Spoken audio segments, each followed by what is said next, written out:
is an SOP on pH and temp. We get 3 samples: the influent sample, primary sample, effluent sample. The sampling locations are written down on the daily sheet where we record the pH and temp. Also, there will be the stainless steel buckets at the different sampling points, so it'll be quite obvious when you head to that location. So you go out and you get your samples. You come back in. You have 15 minutes from the time you get your samples until the time they need to have been read. So you only have 15 minutes, so you gotta go get them. So you come in. We'll turn on our pH meter. Then we will turn on our printer. Okay, then we have our pH probe. We'll just take this off. This is just a liquid we keep the pH probe in. Okay, so now we need to calibrate the pH meter. So to calibrate the pH meter, we have a 7 buffer and a 4 buffer. We take the 7 buffer, we put it on a spinner, get it spinning, and we'll hit the calibrate button on our meter. And that'll tell us when it's ready. It says calibrate 1. We'll put this in. And this will blink until the arrow starts blinking. Once the arrow starts blinking, it's taken the calibration.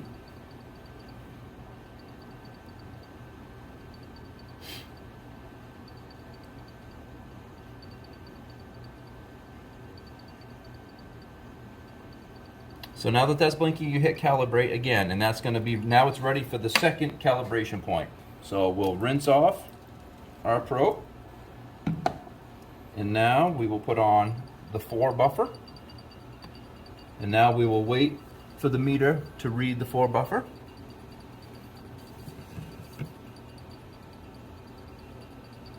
This time, when this starts blinking, it's taking the calibration. We'll hit calibrate again, and then we'll hit measure. That locks it in.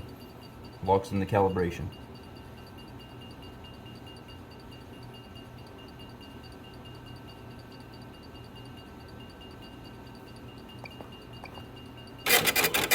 So now that is going to print.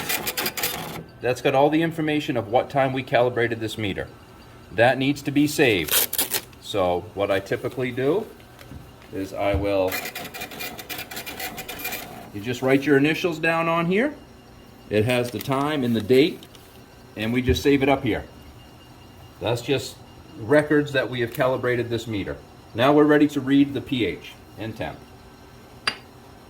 We always rinse this off in between every sample. So we'll go with our influent sample. Put your probe in there and hit measure. And this may take some time. You never really know.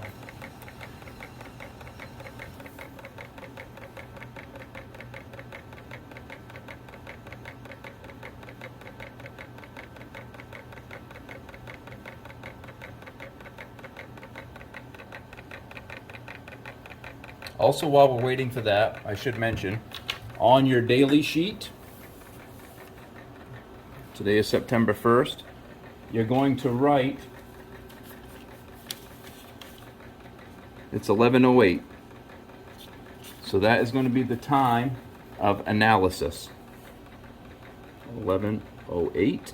And we got our samples at 10:57. And then you write your initials down of the person that's doing the sampling, doing the testing.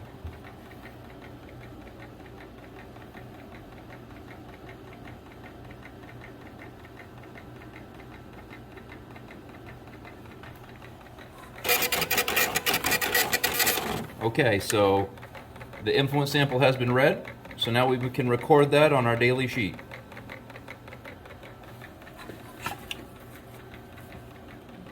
.03 pH, 22.2 temperature.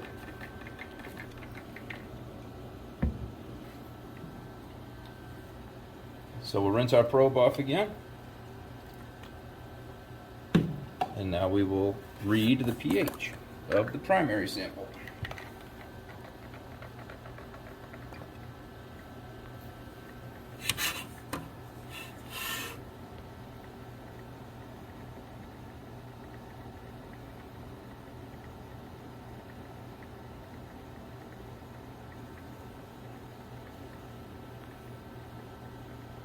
Okay, now that has read.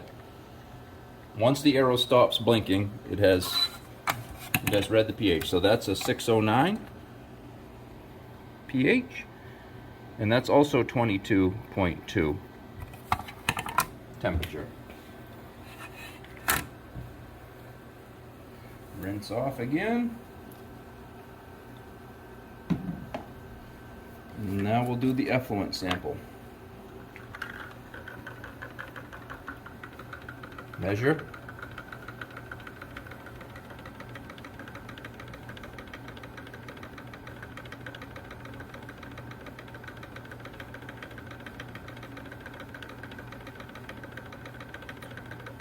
Also, other information that is on the daily sheet, it gives us the range of the pH.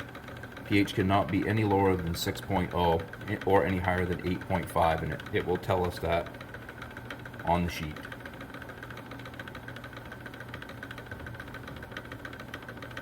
Okay, so now we can write that down. The effluent has been done. So that's 6.44, and that temperature is 22.4. And that concludes the SOP for pH and temp. That's all there is to it.